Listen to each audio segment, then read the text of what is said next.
Saudamos a todos os nossos queridos irmãos, todos os amigos que nos visitam. Desejamos um feliz sábado para vocês. Queremos parabenizar esta igreja aqui de Orlando pelo compromisso sério com Deus nesta transição de pastor. Vocês estão funcionando muito bem, está tudo muito bonito, muito bem organizado. Louvado seja Deus por isso. Vamos continuar orando para que esta igreja continue brilhando por Jesus aqui nesta cidade. Pedimos que vocês orem também pela igreja de Jacksonville, que nasceu sábado passado, foi o primeiro culto, primeira escola sabatina, e hoje o pastor Oliveira está pregando lá no segundo culto da igreja. E é para não parar mais, para a honra e glória de Deus.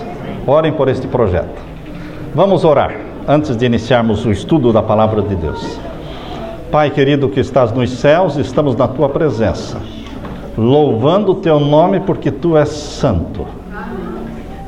Estamos na tua presença como adoradores, como servos. Estamos aqui para dar glória ao Senhor da nossa vida, ao Senhor da glória, soberano no céu e soberano na terra. Pai eterno, derrama sobre nós o Espírito Santo. Fala ao nosso coração. Abençoa os teus filhos, membros da igreja e visitantes que aqui estão. Que todos sejam abençoados pelo Senhor. Que as orações e as necessidades de cada um sejam respondidas pela tua graça, Pai. Derrama sobre nós o Espírito Santo, em nome de Jesus. Amém.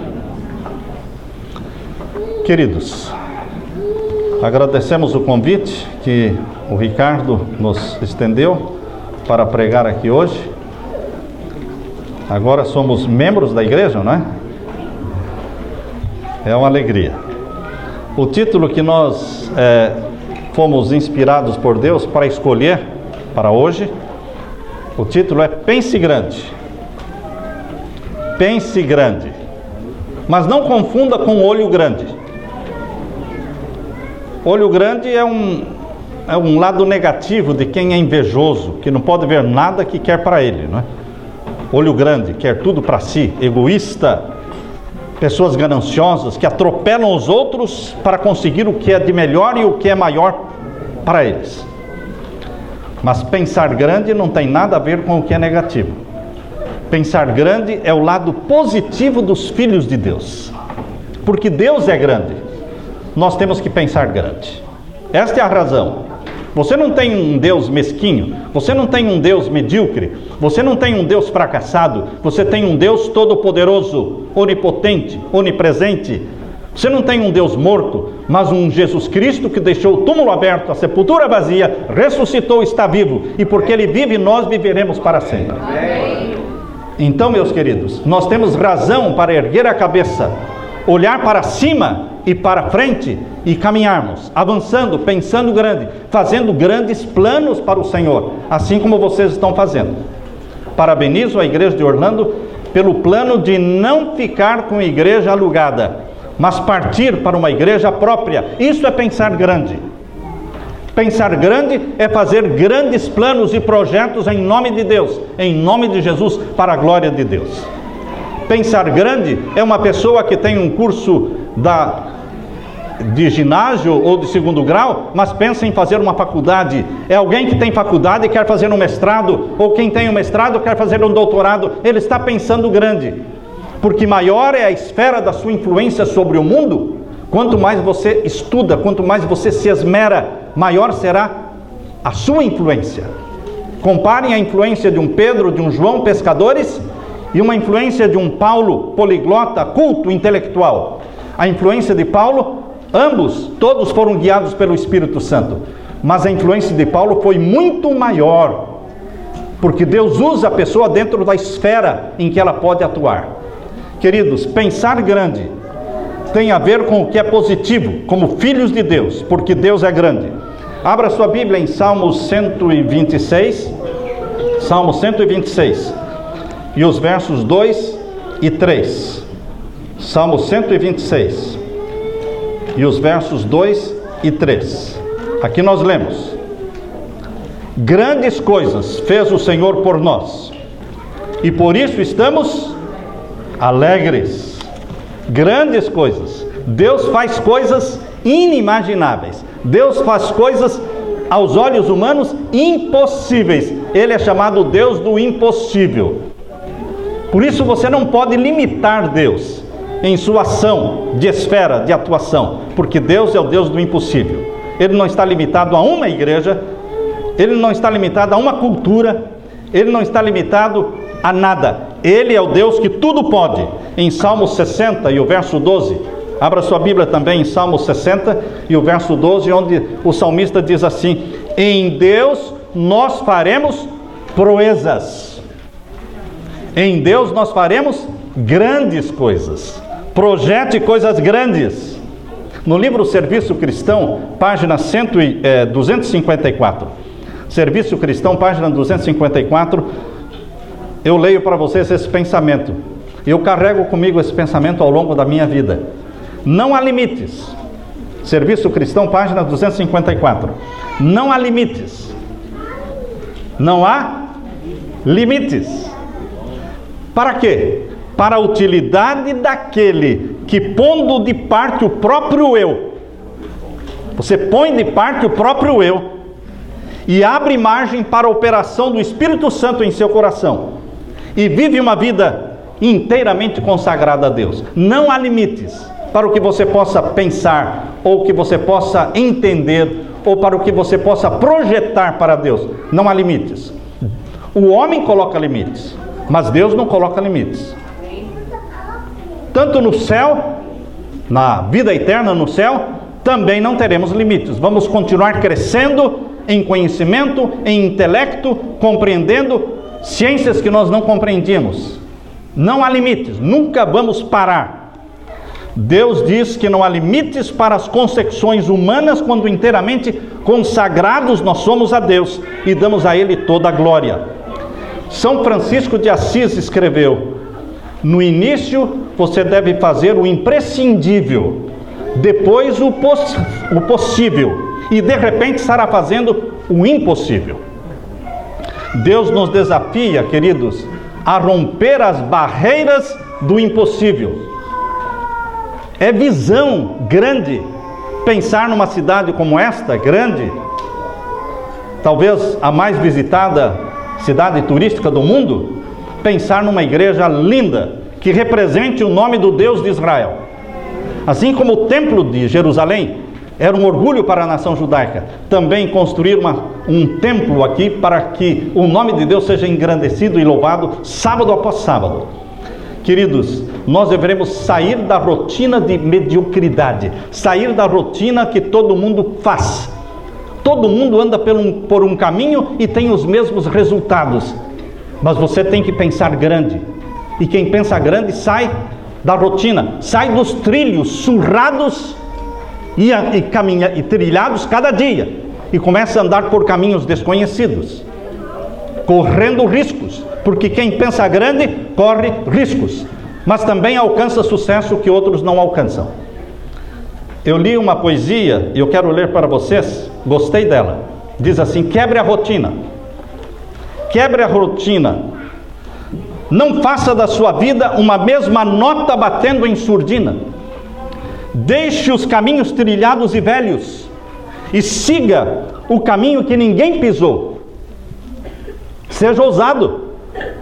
Lance a andar a sua planta por novos caminhos e abra novos sulcos, onde não haja penetrado a relha de aço de nenhum arado. Quebre a rotina. Que não seja a sua vida um rincão de museu repleto de antiguidades ou relíquias do passado. Quebre a rotina e seja um novo ser. Sacuda o pó que deixam os séculos e siga adiante. Caminhe e caminhe em uma aventura de fé que nunca termina. Quebre a rotina. Sacuda a vida com um ritmo novo e deixe que em sua alma fugaz, peregrina, floresça o milagre de um raro renovo. Os grandes personagens da história universal, bem como os grandes heróis da Bíblia, foram homens e mulheres que saíram da rotina, saíram da monotonia, saíram da sua zona de conforto. Existe, cada um de nós tem uma zona de conforto rotineira, uma zona de conforto rotineira que você faz todo dia, a mesma sequência. E se você quer ser diferente, você tem que quebrar esta rotina e dar o salto da fé e andar por caminhos não trilhados por outros. Pessoas que fazem sucesso são pessoas que penetram terras desconhecidas, navegam por mares nunca navegados antes. Por isso alguém descobriu a América, porque decidiu navegar por mares que nunca foram navegados antes. Por isso alguém descobriu o Brasil e esqueceu de cobrir. Por quê? Porque ele procurou andar e navegar por mares que nunca tinham sido navegados antes.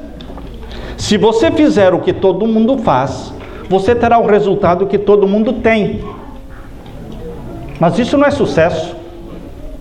Se você comer, beber, ou vestir, ou fazer o mesmo e assistir os mesmos programas que todo mundo assiste, você será mais um no meio de todo mundo.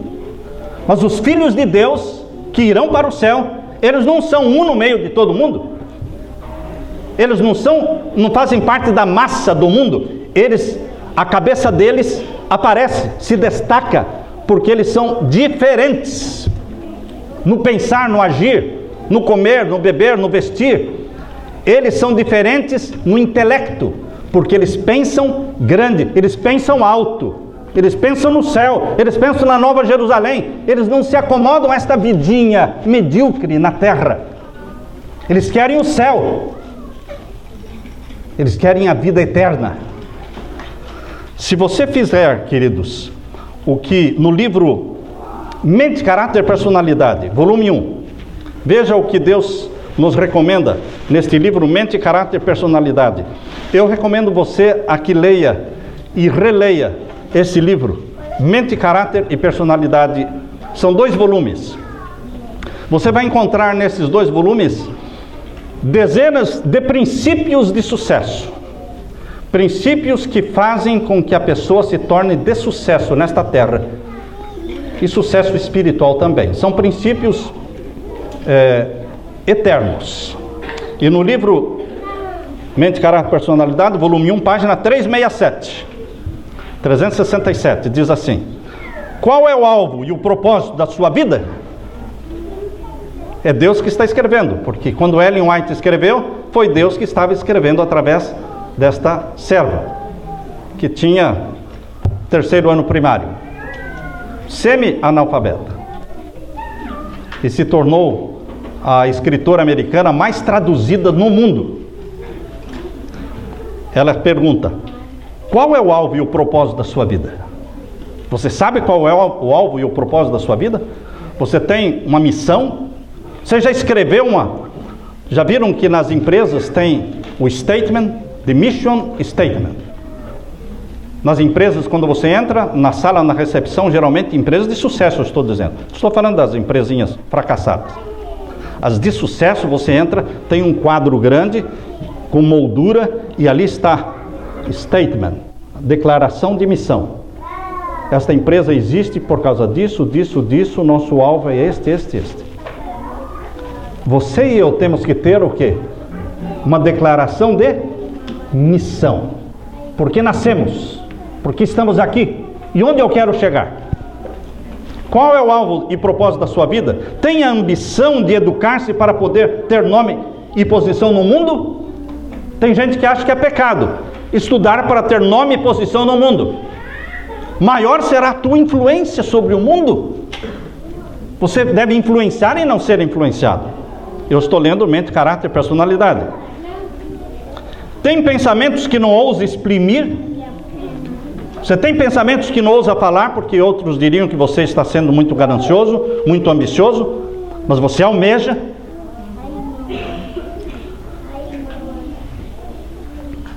Tem pensamentos que não ousa exprimir de poder um dia alcançar as alturas da grandeza intelectual? Tem pensamentos de poder se assentar em conselhos deliberativos e legislativos, cooperando na elaboração de leis para a nação? Você tem sonhos elevados? Nada há de errado nessas aspirações, diz Ellen White. Você pode, cada um de nós pode estabelecer um alvo. Não devemos nos contentar com realizações mesquinhas. Tem gente que está ganhando $2.000 por mês, $3.000, está contente. Não, você pode ganhar 4. Como? Planeje. Diga para Deus, eu quero 5. Eu quero 6.000, Senhor. Eu estou disposto a pagar o preço. Me mostre como. Me ajuda a desenvolver meus talentos, minhas habilidades.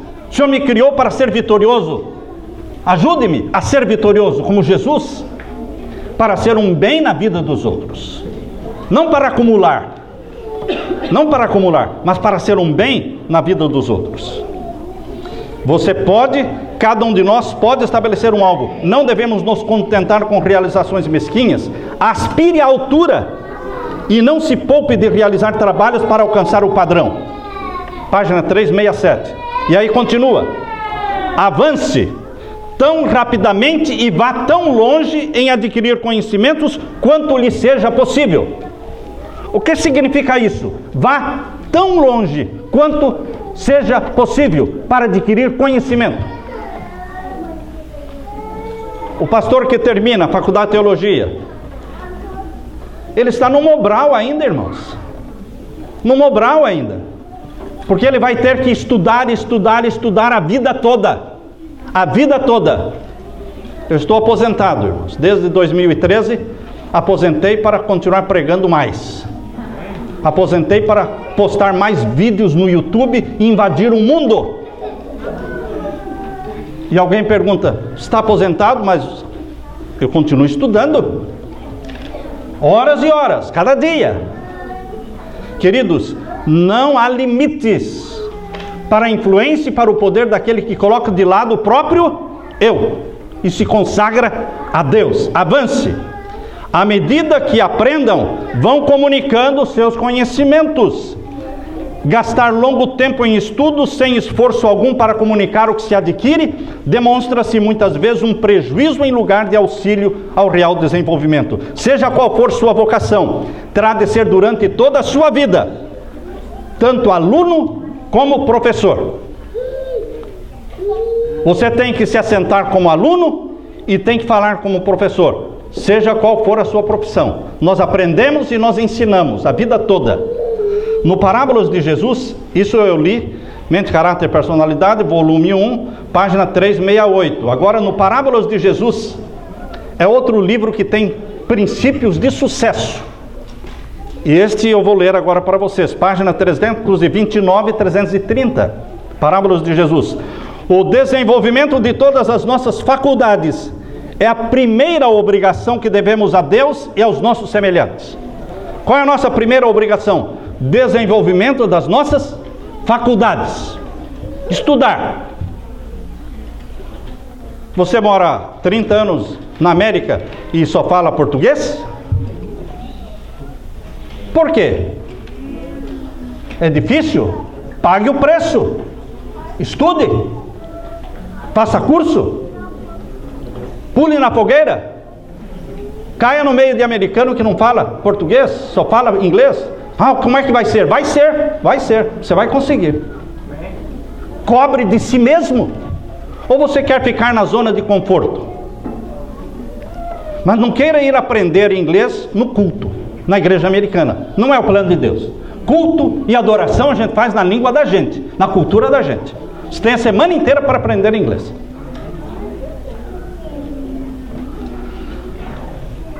Ninguém que não esteja crescendo diariamente. Quanto a gente tem que crescer? Diariamente.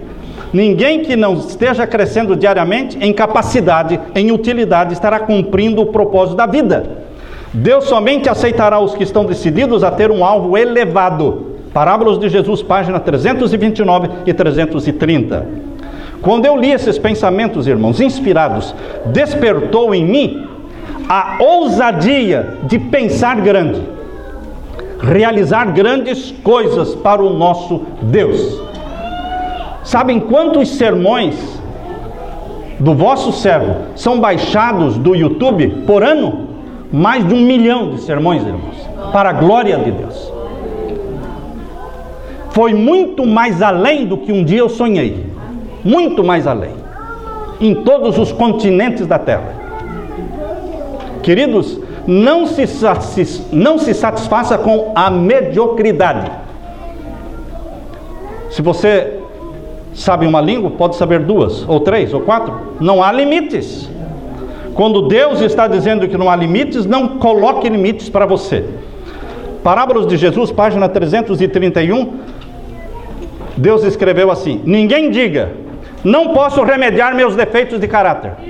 Nasci assim, sou assim, vai morrer assim, perdido.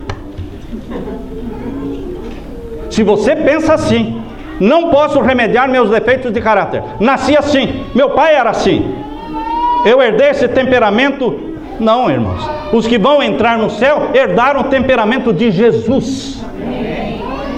Os que vão entrar no céu receberam a mente de Cristo. Então vamos parar de falar, eu sou assim, nasci assim. Se chegarmos à decisão de que não podemos mudar, certamente deixaremos de alcançar a vida eterna. A impossibilidade está em nossa própria vontade. Onde é que está a impossibilidade? Na própria vontade.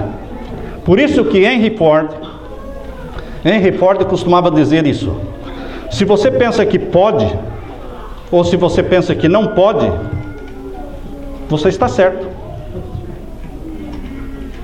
Você pegou a ideia? Vou repetir.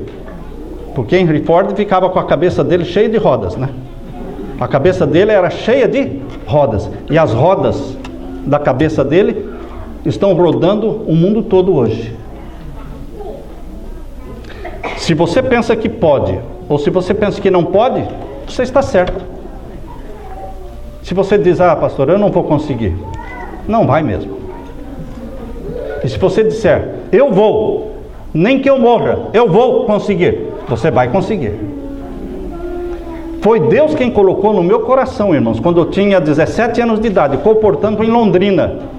Primeira vez que eu comportei foi em Londrina. Estava dando tudo errado para mim. Mas eu disse, o Senhor, éramos 4 comportores. 3 desistiram, foram embora, eu fiquei sozinho, com 17 anos de idade, sozinho, naquela cidade. Passei fome, não tinha o que comer. Satanás queria que eu desistisse, mas eu disse, Senhor, uma coisa eu quero: a vitória ou a morte? Das duas, uma. Alguém diz, isso é muito drástico. Tem que ser drástico mesmo, irmãos. Eu continuo dizendo até hoje, Senhor, ou a vitória ou a morte. Não quero outra coisa. Não me satisfaço com outra coisa. Ou é a vitória, qualquer vitória, irmãos. Vitória sobre o pecado, vitória na área do casamento, vitória na área profissional. É a vitória ou a morte. Por que viver fracassado? Para quê? Vale a pena viver fracassado? Não. Ou a vitória ou a morte.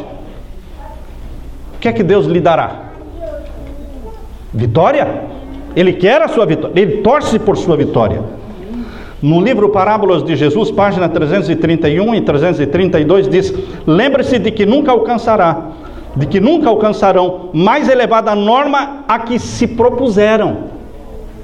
Ninguém vai alcançar um alvo mais elevado do que aquele que ele propôs. Tem gente que coloca metas muito baixas. Muito baixas. O brasileiro é mais ambicioso. Mas ele tem que ser ambicioso em tudo, irmãos. Na vida espiritual também. Ele não pode se contentar com a santidade que ele tem. Ele tem que dizer, Senhor, eu quero ser mais santo. Todas as manhãs você tem que dizer, Senhor, eu não estou contente com a santidade que o Senhor me deu, eu quero mais. Mais santo ainda. Porque o nosso padrão é quem? Jesus. Eu quero chegar lá. Ele é o meu padrão.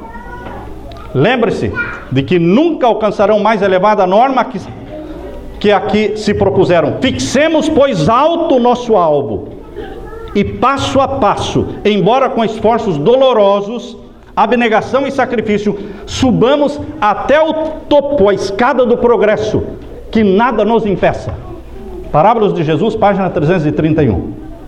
E ainda, as circunstâncias adversas. O que são circunstâncias adversas? Os problemas da vida devem criar a firme determinação de vencê-los.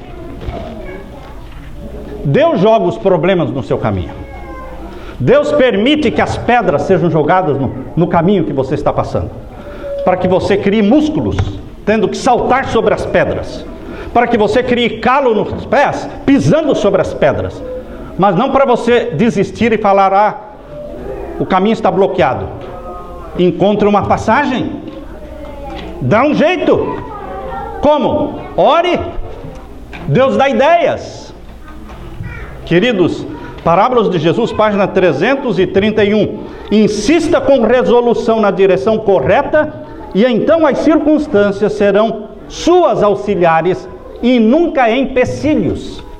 Os problemas que surgem são nossos amigos, porque nos amadurecem, nos fortalecem, nos fazem orar mais. Então os problemas são nossos amigos. Aqui na Terra só existe um lugar sem problemas. Eu acho que você não quer ir para lá. Cemitério. Vai visitar. Tudo quietinho, silencioso. Lá não existem conflitos. Queridos, viver é enfrentar um problema atrás do outro. O modo como encaramos esses problemas é que faz a diferença. Vejam o que Lair Ribeiro escreveu. Lair Ribeiro, que trabalhou muitos anos na área de autoajuda e agora está na área médica, ele é médico, agora está trabalhando na área de saúde. Ele escreveu o livro O Sucesso Não Ocorre Por Acaso. Eu li, eu reli, eu grifei, eu fiz palestras sobre este livro. E eu descobri que muitos princípios que estavam lá no livro Sucesso Não Ocorre Por Acaso estão no livro Parábolas de Jesus. Mais de 100 anos atrás, Deus falou através da sua serva os princípios que o Lair Ribeiro colocou nos livros dele, mas já estavam lá no Mente, Caráter e Personalidade, já estavam lá no livro Parábolas de Jesus. O título do livro dele é O Sucesso Não Ocorre Por Acaso. E veja o que eu encontrei no livro Parábolas de Jesus, na página 353.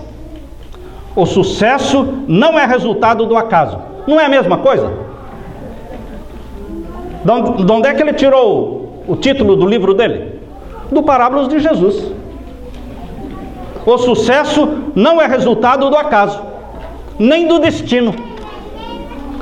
O sucesso é a operação da providência de Deus, a recompensa da fé e descrição da virtude e do esforço perseverante. Abraham Lincoln foi um homem que aprendeu a pensar grande. Ele possuía metas altas. Os negócios de Abraham Lincoln fracassaram no ano de 1831. Ele morreu em 1865. Em 1831 ele era um fracassado. Foi derrotado na Câmara Estadual em 1832 e faliu outra vez em 1833. Para variar, no ano de 1834 ele foi eleito para a Câmara. Mas no ano de 1835 morreu a moça pela qual ele era apaixonado. E depois da morte desta moça, ele caiu num colapso nervoso terrível. Qualquer pessoa diria que Abraham Lincoln nunca mais se levantaria. Mas em 1838, ele perdeu a eleição para presidente da Assembleia Legislativa. Em 1840, foi derrotado como delegado no colégio eleitoral. Em 1843, foi também derrotado na eleição para o Congresso. Em 1846, venceu a corrida para o Congresso, mas perdeu a sua posição em 1848. Depois foi derrotado para o Senado em 1858. E depois de tudo isso, ele foi eleito presidente dos Estados Unidos em 1860. E foi assassinado em 1865. Porém, quando você se lembra de Abraham Lincoln, você não se lembra de nenhuma derrota dele. Você só conhece as vitórias dele. Ninguém fala das derrotas dele. Porque, queridos, As derrotas existem na vida de todas as pessoas. Mas a diferença é o que é que você vai fazer com a derrota. Vai fazer da derrota um buraco para se enterrar ali? Ou vai fazer dessa derrota como aprender com elas, amadurecer com elas?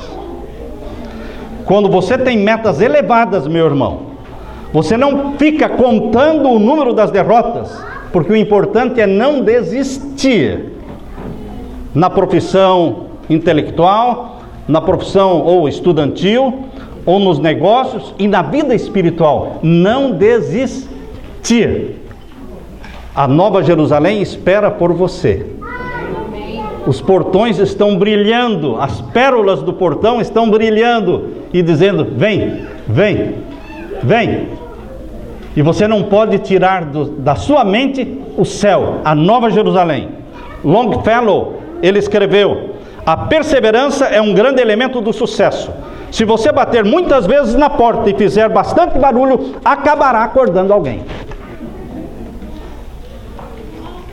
A ovelhinha perdida não ficou perdida quietinha, ela ficou berrando. Tem que berrar mesmo. Alguém vai ouvir. Você se lembra da viúva insistente que importunou o juiz? Importunou tanto até que ele resolveu atender a viúva? Abra sua Bíblia em... Vamos ler Lucas 18. Lucas 18. Por que Jesus contou esta parábola? Porque Ele quer que você seja um pedinte, uma pessoa de oração insistente, determinado, ao ponto de incomodar Deus. Deus gosta de ser incomodado por suas orações. Lá está o meu filho pedindo de novo, para fazer isso, para fazer aquilo, que ele quer isso, quer aquilo. Eu vou esperar para ver se ele está falando sério. E se você insiste em falar, falando ele está falando sério, eu vou dar para ele. Lucas capítulo 18, versos 2 a 8. E contou-lhes também uma parábola sobre o dever de orar sempre e nunca desfalecer. Por que Jesus contou essa parábola? Para nos ensinar uma lição. Orar sempre, nunca desfalecer. Você sabia que se você morre orando por alguém, a oração não morreu? Tem gente que o pai dele intercedia por ele dia e noite, jejuava por ele, agora o pai morreu. E agora? Orações não morrem. Amém. Jesus pega aquela oração e continua intercedendo. Por isso pessoas que não se converteram antes da sua morte, se convertem depois. Porque morrem pessoas, orações não morrem. Orar sempre, sem nunca desfalecer. Essa foi a intenção de Jesus de contar a parábola. E aqui diz o verso 3. Havia também naquela mesma cidade uma certa viúva, ia ter com ele, com o juiz, dizendo: faze-me justiça contra o meu adversário. E por algum tempo não quis. Mas depois disse consigo: ainda que não temo a Deus, nem respeito os homens, todavia, como esta viúva me molesta, hei de fazer-lhe justiça, para que enfim não volte aqui e me importune muito. E disse o Senhor: ouviu o que diz o injusto juiz? Deus não fará justiça aos seus escolhidos que clamam a Ele de dia e de noite, ainda que tardio para com eles? Digo-vos que depressa lhes fará justiça. Quando, porém, vier o Filho do Homem, porventura achará fé na terra? Será que existe fé na terra? Existe fé na igreja? Você está cultivando a fé? Porque a fé está em extinção. Orar sempre, sem nunca desfalecer. O pastorzinho Davi, que pastoreava o rebanho do pai, ele orava, ele compunha cânticos. Ele já tinha sido ungido como rei de Israel, mas continuava pastoreando ovelhas. Ele já tinha sido ungido como rei de Israel, mas vivia no anonimato, lá no campo, sozinho, esquecido até dos irmãos dele. E ele já tinha sido ungido como rei. Queridos, Deus estava preparando o rei Davi, ensinando a cuidar de ovelhas. Foi lá que ele matou um urso e arrancou a ovelha da garra do urso. Foi lá que ele matou um leão arrancando a ovelha das garras do leão. Por isso, quando Davi chegou no campo de batalha para visitar os irmãos dele e soube da blasfêmia do Golias contra o Deus de Israel, ele foi possuído por um zelo santo e disse: este filisteu, este iníquo e ímpio, não vai blasfemar contra o Deus de Israel. Eu irei batalhar contra ele. Como é que Davi tinha toda essa confiança? Porque Deus o usara para matar um urso e para matar um leão. Queridos, Deus vai preparando você pouco a pouco. Deus não coloca um Golias diante de você já de cara assim, de primeira mão. Não, Ele manda um ursinho, um leãozinho. Mas Deus está preparando você e a mim para coisas grandes, irmãos. Deus tem metas elevadas e em nome de Jesus não deveremos recuar. Qual é a diferença entre um sonho e uma meta? Você sabe a diferença de um sonho e uma meta? Se você pegar um sonho e colocar uma data nesse sonho, o dia, mês e ano, deixa de ser sonho, vira meta. Tem gente que vive sonhando a vida toda de namorar aquela moça, mas não marca o dia que vai falar com ela.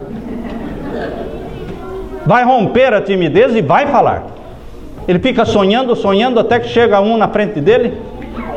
A minha esposa me contou, não gostei muito, mas ela me contou, né, que o vizinho dela ia com ela tinha 15 anos, 14 anos, ia para a escola, 1 quilômetro da casa dela até o Colégio Adventista, o IAP, Instituto Adventista Paranaense, em Curitiba. Eles iam juntos para a escola e voltavam todo dia, da mesma idade dela, um rapaz bonito, de olhos azuis também. De repente, chega o Samuel Ramos na escola, em 1967, com 16 anos, e já fui para cima, não é? Vou namorar com você. E não é? Ela sentou na frente da minha carteira assim, eu já dei um beijinho no pescoço dela. Quase fui expulso do colégio, mas ela ficou apaixonada por mim. Ela não esquecia mais aquele beijinho no pescoço. E quando o rapaz viu que ela estava me namorando, foram dizer para ela: ele está tão triste, deprimido, porque ele ama você e nunca pediu, nunca falou que amava. E ela disse: eu não sabia que ele me amava, agora eu já estou comprometida. Queridos, onde está a iniciativa? Você tem que correr atrás do que você quer, seja na vida sentimental, seja no trabalho, seja no estudo, seja dentro da igreja. Você quer ser um ancião? Viva como um ancião antes de ser ancião. Quer ser um ancião? Quer ser o primeiro ancião da igreja? Viva como o primeiro ancião. Mas eu não sou. Mas viva como? Se vista como? Chegue na igreja como primeiro ancião.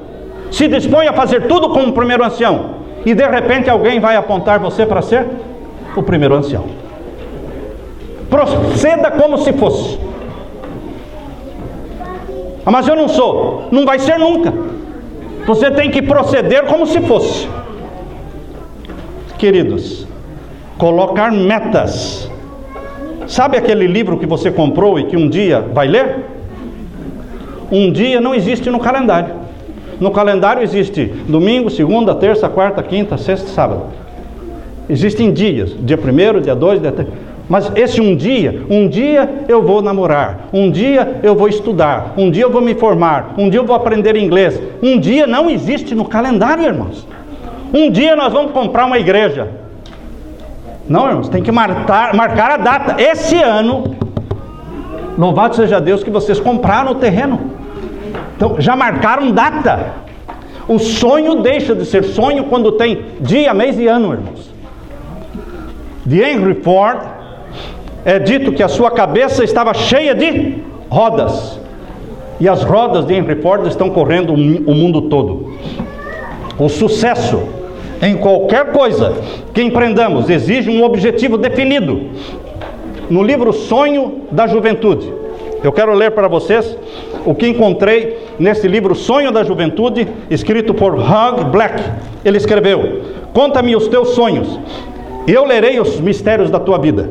Conta-me as tuas preces, e eu escreverei a história da tua alma. Conta-me as tuas petições, e eu te direi tuas aquisições. Conta-me o que buscas, e eu te direi o que és. Não desejo saber o que possuis, apenas o que desejas. Não importa saber o que tens, guarda-o, apenas o que desejas ter. Não desejo saber os teus triunfos, mas aquilo que ainda não conseguiste e persegues. Tudo que se apresente em teus sonhos de dia, tudo que se apresenta em teus sonhos de noite, o ideal que tens colocado diante de ti, as coisas que aprovas como excelentes e que buscas e às quais tens entregado o teu coração, estas são a medida da grandeza do homem. Não fique falando do passado, do que fez no passado. Isso já passou. O homem e a mulher de sucesso, seja na vida espiritual, ele fala do futuro. Por que agora, com 65 anos e aposentado há 3, por que estamos fundando uma igreja? Alguém me perguntou: o senhor não aposentou para viver uma vida mais tranquila? Porque agora voltou tudo, né? É vida de pastor, não é? Voluntário, sem ganhar nada, mas é voluntário. Temos que caminhar, é 1 hora de casa até a igreja, e vai, e a comissão. Queridos, não morremos ainda. Enquanto o coração estiver batendo, estamos o quê? Crescendo, colocando desafios. Foi a fé que habilitou Thomas Alva Edison a se concentrar na tarefa e levou inúmeras tentativas fracassadas antes de criar a lâmpada incandescente. Aquele que possui fé em Deus não reconhece a palavra impossível. Não se importam com as derrotas temporárias. Thomas Edison fez 10.000 experiências antes de conseguir realizar o seu primeiro disco fonógrafo. E sabe o que ele gravou no primeiro disco fonógrafo do planeta Terra? Quem sabe a frase? Mary tinha um cordeirinho. Essa foi a primeira frase gravada num disco no planeta Terra. Thomas Edison. Há muitos anos viveu um bispo Milton Wright. O bispo Milton Wright tinha 2 filhos. Um se chamava Wilbur e o outro se chamava Orville. Um dia o bispo Wright fez um sermão na sua igreja, e durante o sermão ele falou essa frase: eles nada sabem, somente anjos podem voar. Frases do bispo Wright no sermão. Assim está decretado por Deus: nunca acontecerá tal coisa como homens voando pelo ar. Ele morreu, os 2 filhos enterraram o pai e voaram. Foi no dia 17 de dezembro de 1903 que os 2 filhos, os 2 irmãos Wright, voaram, irmãos. Uma distância de 280 metros eles voaram. 59 segundos voando. Foi curtinho, mas eles voaram. E dizem que eles foram os primeiros a voar. Não foram, não. Antes dele foi Santos Dumont, o brasileiro. Por quê? Santos Dumont, eles foram em 1903, irmãos. E Santos Dumont foi quando? Santos Dumont foi em 1901. No dia 19 de outubro de 1901, Santos Dumont não voou 59 segundos, não. Ele deu a volta na Torre Eiffel, voando, em 1901. Queridos, existem tratados nas bibliotecas médicas explicando por que um homem não consegue nunca correr 1 milha em menos de 4 minutos. Existem tratados escritos sobre isso, provando por A mais B que o corpo humano não permite que um homem corra 1 milha em menos de 4 minutos. Mas em 1954, um médico chamado Roger Bannister, correu 1 milha em menos de 4 minutos. Foi um recorde mundial. Mas o recorde de Roger Bannister durou somente 46 dias.